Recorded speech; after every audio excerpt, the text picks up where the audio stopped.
من أبى على السماوات العلى بإذن ربه العليم.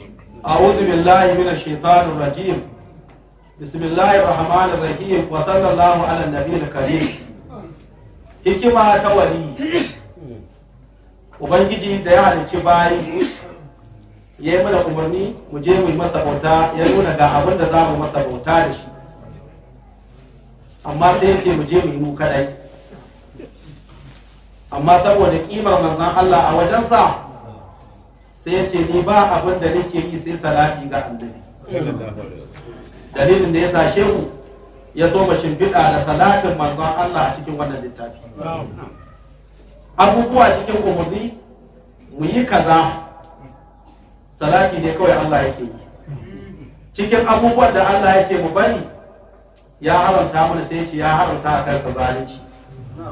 Ya ibadi ya ku bayina inni haramtu zulma ala nafsi, ni Allah na haramta wa kaina zalunci. Wa ja'altuhu bainakum muharraman, na sanya zalunci a tsakaninku, ba za ta zalimu kar ku yi zalunci. So sai shehu tunda salati Allah yake wa annabi, shehu shimfiɗa littafin sai ce ya rabbana, wai ya ubangijinmu, ko ka ce ya mai rinahu, salli ala kai salati kai na anani a bisa biyayyar talikai shine alai Muhammad, wanda duk abin da ba Allah ba arzikin manzan Allah yake ci. Ala samawatil ula, man wanda shi manzan Allah ya ɗaukaka bisa sammai da ƙasai gaba ɗaya. Idan aka ce sama, ko ba a kawo ƙasa ba, ita ƙasan an faɗe ta. Duk inda Allah zai magana sai ka ce da kalku samawati wal ardi, an faɗi sama ita ce uwar ɗakin ƙasa.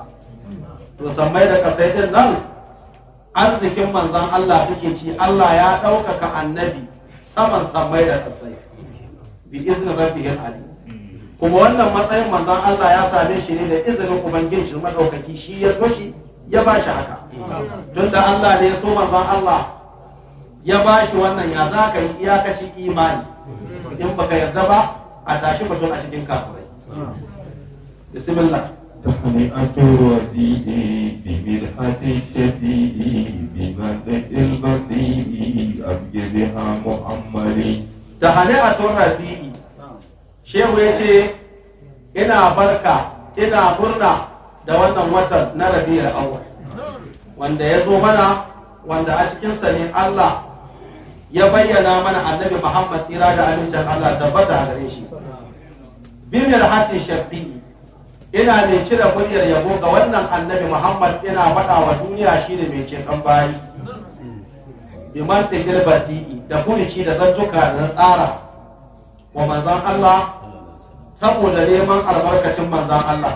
A bigi biha Muhammad, ina neman Allah ya cika mini burina in gani tare da manzan Allah, dalilin albarkacin waɗannan baitukan da na tsara wa manzan Allah, ko da ban yi daidai ba.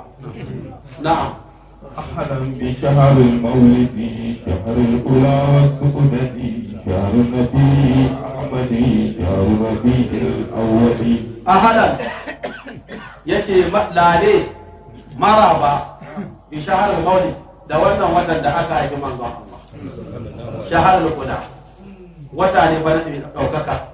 Idan kana so Allah ya daukaka ka, yi wa annabi hidima a wannan wata ka gani. Wasu kudadi, idan baka so a barka baya ka zama shugaba, wata ne na shugabanci. Me san Allah ya sanya shi gaba, ga wata maulidin manzon Allah ya kama ya tsaya, yi wa annabi hidima, za ka zo maɗaukaki, za ka zama shugaba, ba za a same ka cikin Allah sarki ba. Me ne Allah sarki?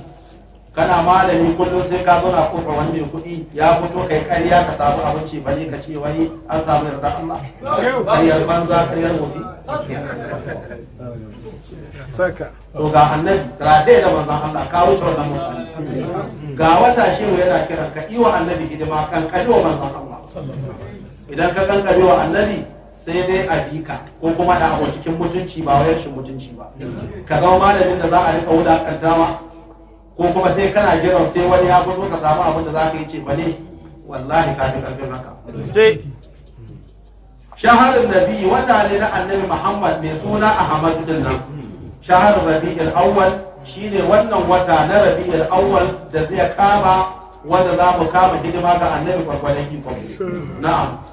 قد كنت بالوديع إذ كان كوديع بالأرض والشفيع بكل كأد مؤري. قد كنت بالوديع حقيقة الله يا سو ya keɓanci manzon Allah a cikin wannan watan na Rabiul Awwal. Iz kana karrabi tun watan ya kasance watan walwala ne. A masa baka ta zo, gero ya zo, yanzu da yunwa ta yi nisa. Wai watan aibuwar manzon Allah, watan rahama, watan yarwa. Wanda shi yake nufin kenan. Da ardu a bayan ƙasa, washafi wata ne na annabi Muhammad mai ceton bayi. Da kulle kadari mu'udini ga dukkan babban sha'ani mawuyaci. Aure ne kake so ba ka da abun yi ga annabi Muhammad ga watan sai kamun kafa da annabi. Wata masifa ce ta zo Allah ya kiyaye ikamun kafa da annabi yanzu Allah zai dauke ta. Wata ne na annabin rahama annabin ceto. Abin da ba ka da shi ikamun kafa da manzon Allah. Abin da ya dame ka da damuwa shehu ya ce ikamun kafa da manzon Allah. Wallahi yanzu nan za a samu fita. Don haka a mai da hankali a kowa ma ai ya riga ya sani. Game abocin hankali kishiyar soyayya kiyayya ko? Da a cire maka ba ka san annabi ai an san in ba ka san to a cikin makiya kake. To don haka ka dage a same ka cikin masoya manzon Allah, kar a same ka cikin mutanen da ba su damu da manzon Allah. Idan alkiyama ta tsaya kowane mutum a cikin mutanen da ya imani da su za a tashe shi. Idan kana cikin mutanen masu neman arzikin annabi sai arzikin annabi ya same ka. Idan kana cikin mutanen da suka ce a'a annabi baya da albarka sai Allah ya kare ka kai ɗaya kai ka je can ka ci gaba da zama. Wanda a wani wuri shi manzon Allah yana cewa wa anal muqaffa kun gani ni dinnan fa ni ne abun bi. Wa ana nabiyyut taubati ni ne annabin da duk wanda Allah ya karbi tubarsa sai da ya kamun kafa da ni. Wa ana nabiyyur rahamati ni ne annabin da duk wanda kaga Allah ya bashi rahama to albarkaci na ya samu. Shi wa manzon Allah shi yake faɗin wannan magana. Ni ne annabi abun bi bayan annabi abun bi ni ne annabin da duk wanda Allah ya karbi tubarsa sai da ya kamun kafa da ni ne annabin da duk wanda Allah ya baiwa rahama an bashi rahama ne albarka.